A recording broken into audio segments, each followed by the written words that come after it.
جب تمہارا قادر، جب تمہارا قادر مطلق خدا ہو جائے گا۔ اعوذ باللہ من الشیطان الرجیم، بسم اللہ الرحمن الرحیم۔ سامعین و ناظرین کرام، السلام علیکم ورحمۃ اللہ وبرکاتہ۔ خاکسار سیدنا حضرت محمد رسول اللہ صلی اللہ علیہ وآلہ وسلم کے پاک سوانے یعنی حالات زندگی پر چند ایک پروگرام پیش کر چکا ہے، اور اب خاکسار سیدنا حضرت محمد رسول اللہ صلی اللہ علیہ وآلہ وسلم کی سیرت طیبہ یعنی آپ کے اخلاق و کردار پر چند ایک پروگرام پیش کر رہا ہوگا۔ آج کا پروگرام آپ صلی اللہ علیہ وآلہ وسلم کی سیرت طیبہ کے حوالے سے آپ کے ایک منفرد، نمایاں اور یکتا مقام عالیشان اسوہ حسنہ کے بارے میں ہے۔ اللہ تعالیٰ کی طرف سے آپ کو اسوہ حسنہ کے مقام عالیشان پر فائز کیا گیا۔ اسوہ حسنہ کے معانی بہترین نمونہ ہونے کے ہیں، یعنی یہ کہ قرآن مجید میں آپ کے اخلاق و کردار کو تمام انسانوں کے لیے قابل تقلید نمونہ قرار دیا گیا۔ یہ کہ لوگ آپ کے اخلاق و کردار کو دیکھ کر ان اخلاق و کردار کو اپنے اندر پیدا کرنے کی کوشش کرتے رہیں۔ پروگرام کو آگے بڑھانے سے قبل خاکسار درخواست کرتا ہے کہ اگر آپ کو یہ پروگرام پسند آئے تو اسے لائک کریں، اپنے دوستوں اور فیملی ممبرز سے شیئر کریں، اور بالخصوص اپنے بچوں کی تعلیم و تربیت کے لیے اس مضمون کو آسان پیرائے میں ان کو سمجھانے کی کوشش کریں، اور اس چینل کو سبسکرائب کریں۔ جزاکم اللہ تعالی احسن الجزا۔ سامعین و ناظرین کرام، خاکسار سیدنا حضرت محمد رسول اللہ صلی اللہ علیہ وآلہ وسلم کی سیرت طیبہ کے حوالے سے آپ کے مقام عالیشان اسوہ حسنہ کے بارے میں پروگرام پیش کر رہا ہے۔ اللہ تعالیٰ قرآن مجید کی سورت احزاب کی آیت 22 میں فرماتا ہے، لَقَدْ كَانَ لَكُمْ فِي رَسُولِ اللَّهِ أُسْوَةٌ حَسَنَةٌ لِمَنْ كَانَ يَرْجُو اللَّهَ وَالْيَوْمَ الْآخِرَ وَذَكَرَ اللَّهَ كَثِيرًا۔ یہ کہ ان لوگوں کے لیے جو اللہ اور اخروی دن سے ملنے کی امید رکھتے ہیں اور اللہ کا بہت ذکر کرتے ہیں، اللہ کے رسول میں ایک اعلیٰ نمونہ ہے۔ اللہ تعالیٰ سورت القلم کی آیت 5 میں فرماتا ہے، اِنَّكَ لَعَلَىٰ خُلُقٍ عَظِيمٍ۔ یہ کہ آپ کو نہایت اعلیٰ درجہ کے خلق پر قائم کیا گیا ہے۔ ام المومنین حضرت عائشہ رضی اللہ تعالیٰ عنہا سے آپ کے اخلاق و کردار کے بارے میں پوچھا گیا تو انہوں نے جواب دیا، کانا خلقہ القرآن۔ یہ کہ قرآن مجید میں جتنے بھی اخلاق حمیدہ کا ذکر ہے وہ سارے کے سارے آپ صلی اللہ علیہ وآلہ وسلم میں پائے جاتے تھے۔ اس بات کا مطلب یہ بن رہا ہے کہ حضرت عائشہ رضی اللہ تعالیٰ عنہا فرما رہی ہیں کہ ہم نے آپ صلی اللہ علیہ وآلہ وسلم کو دیکھا تو قرآن مجید کو سمجھا، اور بعد میں آنے والے لوگ قرآن کو پڑھیں اور سیدنا حضرت محمد رسول اللہ صلی اللہ علیہ وآلہ وسلم کے اخلاق و کردار کے بارے میں معرفت حاصل کر لیں تاکہ وہ آسن رنگ میں آپ کی اتباع کر سکیں۔ سامعین و ناظرین کرام، سیدنا حضرت محمد رسول اللہ صلی اللہ علیہ وآلہ وسلم کی ذات اقدس بابرکات پر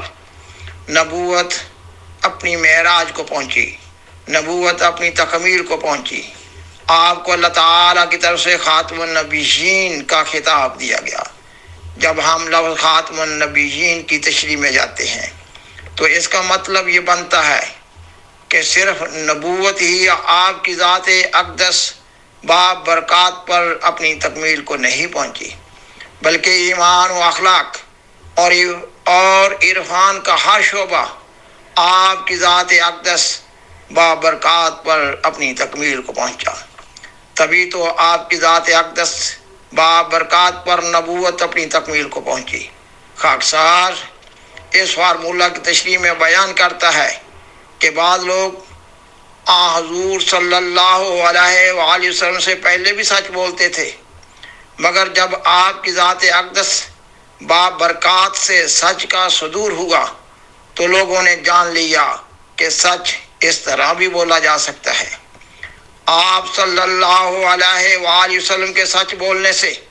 سچ کو وہ اہمیت و عظمت ملی جو اس خلق عظیم کا پورا پورا حق تھا۔ آپ سے پہلے بھی بعض لوگ بہادر ہوا کرتے تھے، مگر جب آپ صلی اللہ علیہ وآلہ وسلم کی ذات اقدس بابرکات سے بہادری کا ظہور ہوا تو لوگوں نے جان لیا کہ کوئی اس حد تک بھی شجاع ہو سکتا ہے۔ سیدنا حضرت محمد رسول اللہ صلی اللہ علیہ وآلہ وسلم فرماتے ہیں، بُعِثْتُ لِأُتَمِّمَ مَكَارِمَ الْأَخْلَاقِ، یہ کہ مجھے ہر اخلاق کو اس کے نقطہ کمال تک پہنچانے کے لیے مبعوث کیا گیا ہے۔ آپ کے اس مقام عالی شان کو اللہ تعالیٰ نے قرآن مجید میں اسوہ حسنہ کا نام دیا ہے۔ اللہ تعالیٰ جو حضرت آدم علیہ السلام سے لے کر آپ صلی اللہ علیہ وآلہ وسلم تک انسانوں کو پیدا کرتا رہا اور انسانوں میں سے پھر بعض کو نبوت کے مقام پر فائز فرماتا رہا، اس خدائے عز و جل کی نظر تمام انسانوں پر اور تمام نبیوں پر تھی۔ اس خدائے ذوالجلال والاکرام نے تمام انسانوں میں سے اور تمام نبیوں میں سے آپ صلی اللہ علیہ وآلہ وسلم کو اس قابل پایا کہ آپ کو خاتم النبیین کے مقام سے نوازا گیا اور آپ کے اخلاق و کردار کو اسوہ حسنہ قرار دیا گیا۔ سامعین و ناظرین کرام، خاکسار سیدنا حضرت مسیح موعود علیہ السلام کے ایک اقتباس سے آپ صلی اللہ علیہ وآلہ وسلم کے اس مقام علی شان کو واضح کرنے کی کوشش کر رہا ہوگا۔ اقتباس کی عبارت گو مشکل ہے، مگر گہرے غور و فکر سے کچھ نہ کچھ سمجھ آ ہی جاتی ہے۔ آپ قرآن مجید کی سورت النجم کی آیت 9 اور 10 ثم دنا فتدلی وکان قاب قوسین او ادنی کی تشریح میں اپنی کتاب سرما چشم آریہ میں تحریر فرماتے ہیں، اور جو تشبیہات قرآن شریف میں حضرت صلی اللہ علیہ وآلہ وسلم کو ذیلی طور پر خداوند قادر مطلق سے دی گئی ہیں، ان میں سے ایک یہی آیت ہے جو اللہ تعالیٰ فرماتا ہے ثم دنا فتدلی وکان قاب قوسین او ادنی، یعنی وہ حضرت محمد سیدنا حضرت محمد صلی اللہ علیہ وآلہ وسلم اپنی ترقیات کاملہ قرب کی وجہ سے 2 قوسوں میں بطور وتر کے واقع ہے، بلکہ اس سے نزدیک تر۔ اب ظاہر ہے کہ وتر کی طرف اعلیٰ میں قوس الوہیت واقع ہے، سو جب کہ نفس پاک محمدی اپنی شدت قرب اور نہایت درجہ صفائی کی وجہ سے وتر کی حد سے آگے بڑھا اور دریائے الوہیت سے نزدیک تر ہوا تو اس ناپیدا کنار دریا میں جا پڑا اور الوہیت کے بحر اعظم میں ذرہ بشریت گم ہو گیا، اور یہ بڑھنا نہ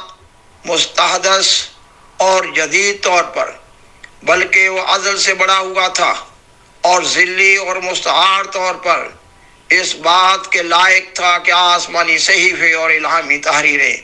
اس کو مظہر عتم الوہیت قرار دیں اور آئینہ حق نما اس کو ٹھہراویں۔ اور پھر دوسری آیت قرآن شریف کی جس میں یہی تشبیہ نہایت اسفہ اور اجلا طور پر دی گئی ہے، یہ ہے ان الذین یبایعونک انما یبایعون اللہ ید اللہ فوق ایدیہم، یعنی جو لوگ تجھ سے بیعت کرتے ہیں وہ خدا سے بیعت کرتے ہیں، خدا کا ہاتھ جو ان کے ہاتھوں پر ہے۔ واضح ہو کہ جو لوگ حضرت صلی اللہ علیہ وآلہ وسلم سے بیعت کرتے تھے،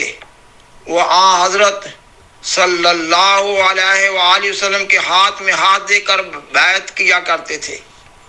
اور مردوں کے لیے یہی طریق بیعت کا ہے۔ سو اس جگہ اللہ تعالیٰ نے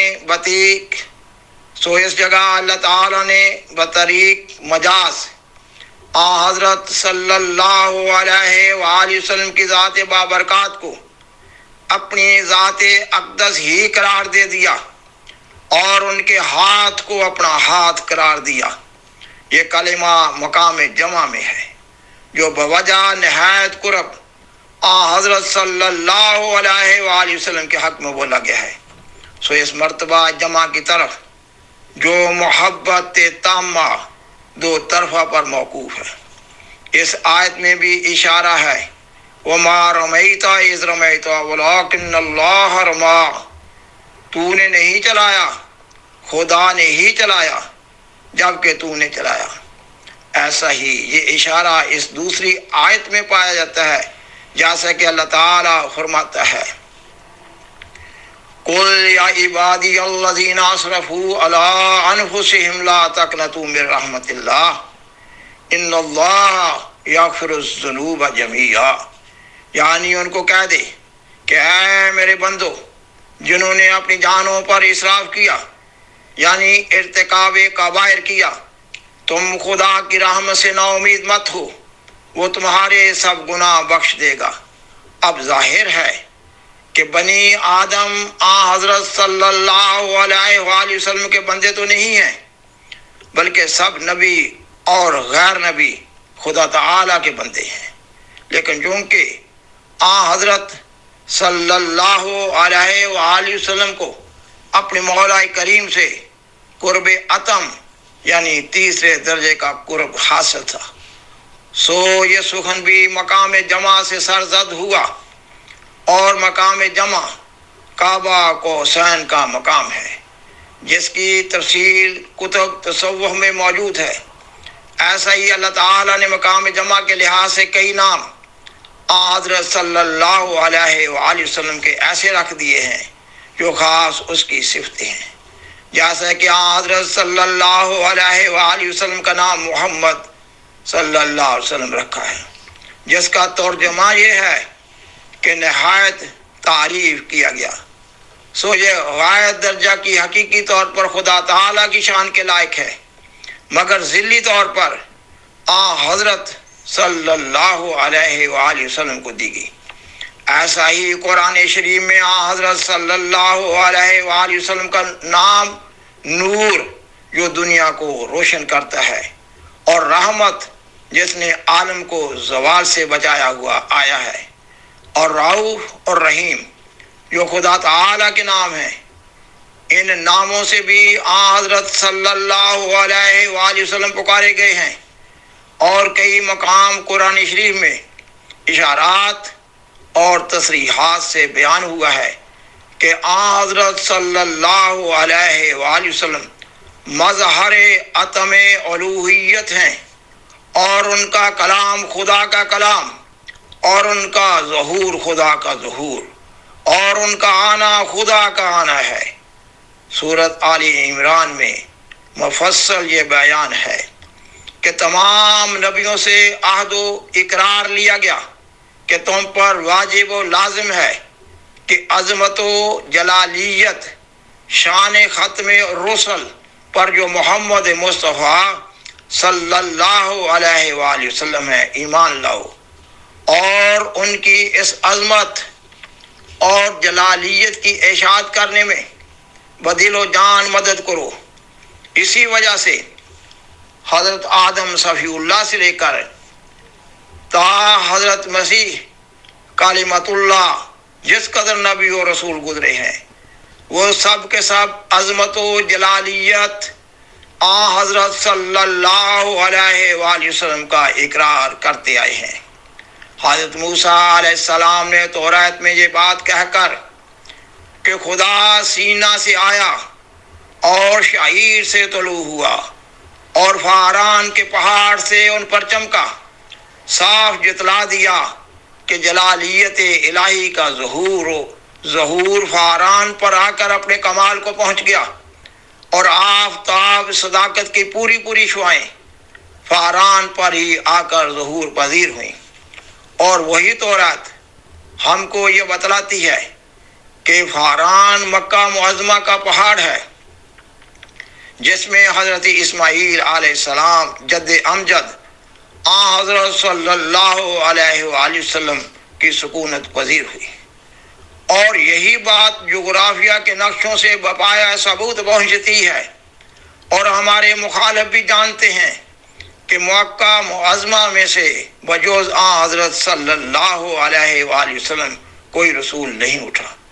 سو دیکھو حضرت موسیٰ علیہ السلام سے کیسی صاف شہادت دی گئی ہے کہ وہ آفتاب صداقت جو فاران کے پہاڑ سے ظہور پذیر ہوگا، اس کی شعائیں سب سے زیادہ تیز ہیں، اور سلسلہ ترقیات نور صداقت اس کی ذات جامع با برکات پر ختم ہے۔ اس تمام تقریر کا مدعا و خلاصہ یہ ہے کہ انزل عقل قرب الہی کے مراتب 3 قسم پر منقسم ہیں، اور تیسرا مرتبہ قرب کا جو مظہر عتم الوہیت اور آئینہ خدا نما ہے،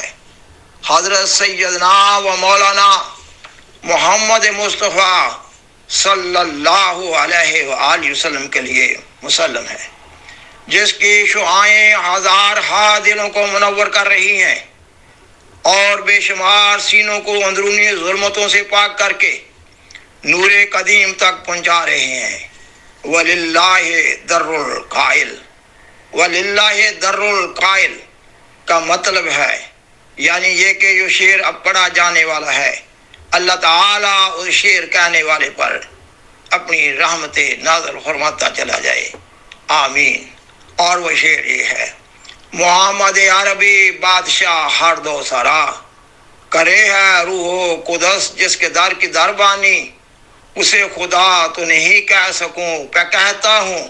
کہ اس کے مرتبہ دانی میں ہے خدا دانی۔ سیدنا حضرت مسیح موعود علیہ الصلوۃ والسلام فرماتے ہیں، کیا ہی خوش نصیب وہ آدمی ہے، کیا ہی خوش نصیب وہ آدمی ہے جس نے محمد مصطفیٰ صلی اللہ علیہ وآلہ وسلم کو پیشوائی کے لیے قبول کیا اور قرآن شریف کو رہنمائی کے لیے اختیار کیا۔ اللہم صلی علی سیدنا و مولانا محمد و آلہ و صحابہ اجمعین۔ ایک دوسرے مقام میں بھی اللہ تعالیٰ نے حضرت صلی اللہ علیہ وآلہ وسلم کو مخاطب کر کے فرمایا ہے، اور وہ یہ ہے: انک لعلی خلق عظیم، یعنی تو اے نبی خلق عظیم پر مخلوق و مفطور ہے، یعنی اپنی ذات میں تمام مکارم اخلاق کا ایسا متمم و مکمل ہے کہ اس پر زیادت متصور نہیں، کیونکہ لفظ عظیم محاورہ عرب میں اس چیز کی صفت میں بولا جاتا ہے جس کو اپنا نوعی کمال پورا حاصل ہو۔ مثلا جب کہیں کہ یہ درخت عظیم ہے تو اس کے یہ معنی ہوں گے کہ جس قدر طول و عرض درخت میں ہو سکتا ہے وہ سب اس میں موجود ہے۔ اور بعضوں نے کہا ہے کہ عظیم وہ چیز ہے کہ جس کی عظمت اس حد تک پہنچ جائے کہ حیطہ ادراک سے باہر ہو۔ سیدنا حضرت مسیح موعود علیہ السلام اپنی کتاب براہین احمدیہ حصہ سے میں تحریر فرماتے ہیں کہ تمام اخلاق حسنہ سیدنا حضرت محمد رسول اللہ صلی اللہ علیہ وآلہ وسلم کی ذات اقدس میں اپنی تکمیل کو پہنچے اور اپنی معراج کو پہنچے۔ آپ فرماتے ہیں وہ اخلاق فاضلہ جو حقیقت انسانیہ ہے، تمام وہ خواص اندرونی ہیں